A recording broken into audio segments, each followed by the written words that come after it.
السلام عليكم ورحمة الله تعالى وبركاته. بسم الله الرحمن الرحيم.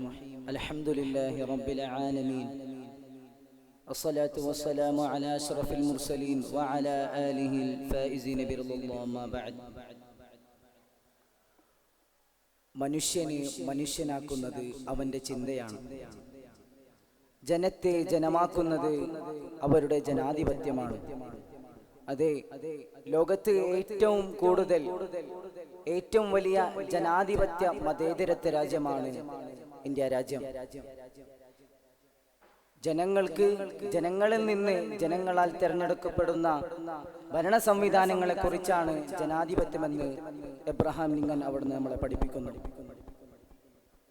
India രാജ്യത്തിന്റെ ഏറ്റവും വലിയ പ്രത്യേകത എന്ന് പറയുന്നത് ഒരുപാട് വൈജാത്യങ്ങൾ നിറഞ്ഞു എന്നുള്ളതാണ്. അതിൽ പെട്ടതാണ് മതങ്ങൾ, സംസ്കാരങ്ങൾ, അനുഷ്ഠാനങ്ങൾ, ആചാരങ്ങൾ തുടങ്ങി ഒരുപാട് മേഖലയിൽ എല്ലാം വ്യത്യസ്തമായ ഒരുപാട് മനുഷ്യർ, 142 കോടി മനുഷ്യർ ജീവിക്കുന്ന മഹത്തായ രാജ്യമാണ് നമ്മുടെ രാജ്യം. ഈ ഇന്ത്യ രാജ്യത്ത്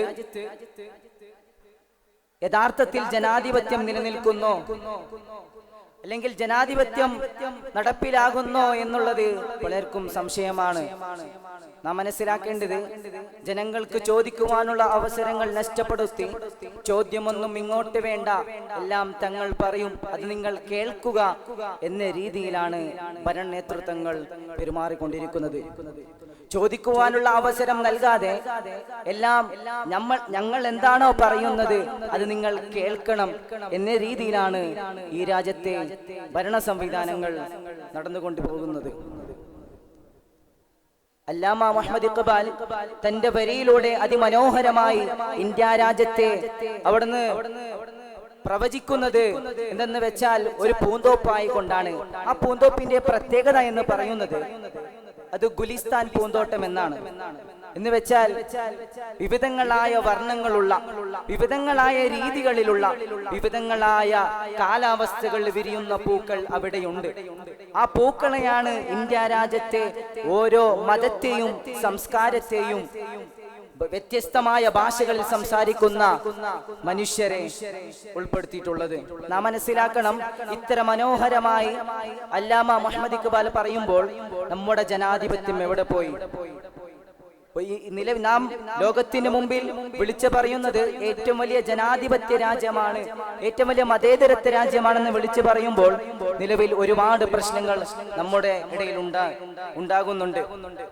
എന്ന് വെച്ചാൽ ഒരുപാട് മതപ്രശ്നങ്ങളും ജാതി പ്രശ്നങ്ങളും അതുപോലെ തന്നെ അവകാശ ലംഘനങ്ങളും അങ്ങനെ തുടങ്ങി പല പ്രശ്നങ്ങളും നമ്മുടെ രാജ്യത്ത് നിലനിൽക്കുന്നുണ്ട്. നാം മനസ്സിലാക്കിയെടുത്തോളം നമ്മുടെ പത്രമാധ്യമങ്ങളിലൊക്കെ ദിവസേന വരുന്ന ഓരോ വാർത്തകളും എടുത്തു നോക്കുകയാണെങ്കിൽ നമുക്കത് കാണാൻ സാധിക്കുന്നുണ്ട്. നമ്മുടെ ജനാധിപത്യത്തെ, നമ്മുടെ രാജ്യത്തെ കുറിച്ച് നമ്മൾക്ക് വായിച്ചെടുക്കുവാനും അതുപോലെ തന്നെ എല്ലാം മനസ്സിലാക്കാൻ നമ്മൾക്ക് സാധിക്കും.